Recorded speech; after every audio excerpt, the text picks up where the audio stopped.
इथे मी 2 मीडियम साईजचे कांदे घेतलेले आहेत, एक मीडियम साईजचा बटाटा कापून घेतलेला आहे, तोही सुद्धा मी कांद्यासारखा चिरून घेतलेला आहे। अर्धी वाटी कोथिंबीर घेतलेली आहे, कोथिंबीर जरा जास्त घालायची आहे। 10 पानं मी कढीपत्त्याची बारीक चिरून घेतलेली आहेत आणि 6 हिरव्या मिरच्या घेतलेल्या आहेत। ह्या लवंगी मिरच्या आहेत, तुम्हाला जर आवडत असेल तर तुम्ही जास्त पण घालू शकता। मी इथे मसाले घेतलेले आहेत, 1 चमचा मी धने जाडसर कुटून घेतलेले आहे, 1 चमचा बडीशेप जाडसर कुटून घेतलेले आहे, अर्धा टीस्पून ओवा घेतलेला आहे, अर्धा टीस्पून मी जिरे घेतलेले आहे, पाव टीस्पून हळद घेतलेली आहे आणि अर्धा टीस्पून मीठ घेतलेलं आहे।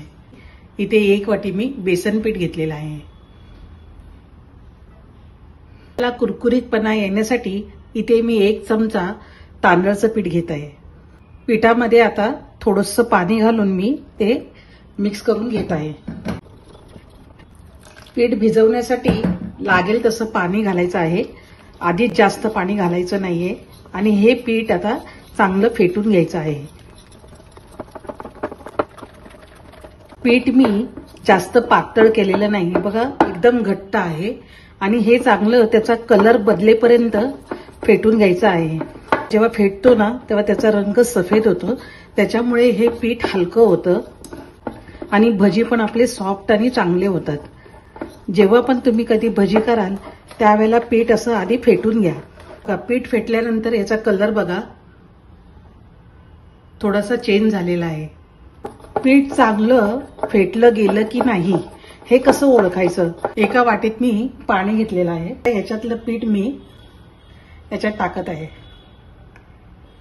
बघा हे पाण्यावर तरंगलं जातंय पीठ, याचा अर्थ पीठ चांगलं फेटलं गेलेलं आहे आणि ह्याचे भजी सुद्धा खुसखुशीत आणि एकदम सॉफ्ट होतात। तुम्ही सुद्धा अशा प्रकारे पीठ फेटूनच मग भजी करा, तेल सुद्धा जास्त खेचलं जात नाहीये आणि खायला सुद्धा खुसखुशीत भजी होतात। या पिठामध्ये कांदा, हिरवी मिरची, बटाटे, कढीपत्ता आणि कोथिंबीर आणि हे सर्व मसाले घालत आहे। धने, बडीशेप, ओवा, जिरे, मीठ आणि हळद हे सर्व मिक्स करून घ्यायचं आहे।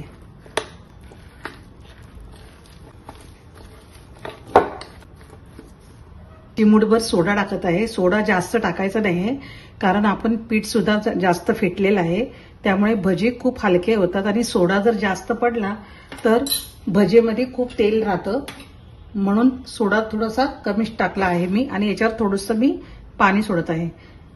आता हा सोडा याच्यामध्ये मिक्स करून घ्यायचा आहे म्हणजे पीठ आणखीन हलकं होईल। पीठ भिजवताना मी जास्त पाणी टाकलेलं नव्हतं, पण कांदा वगैरे बटाटा हे टाकल्यामुळे याच्या पाण्यामुळे पीठ पण बघा ओलसर झालेलं आहे, म्हणून जेव्हा आपण स्टार्टिंगला पीठ भिजवतो त्याला कमीच पाणी टाकायचं आहे आणि पीठ सुद्धा बघा किती खूप हलकं झालेलं आहे।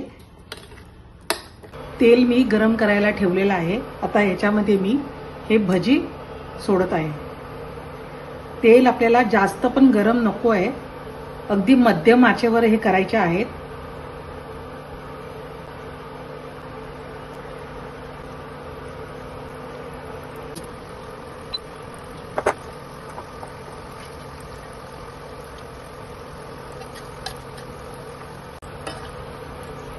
भज्याला कलर बघा आता ब्राऊन झाला आहे। भजी मी आता ह्या जाळीच्या ट्रे मध्ये काढत आहे।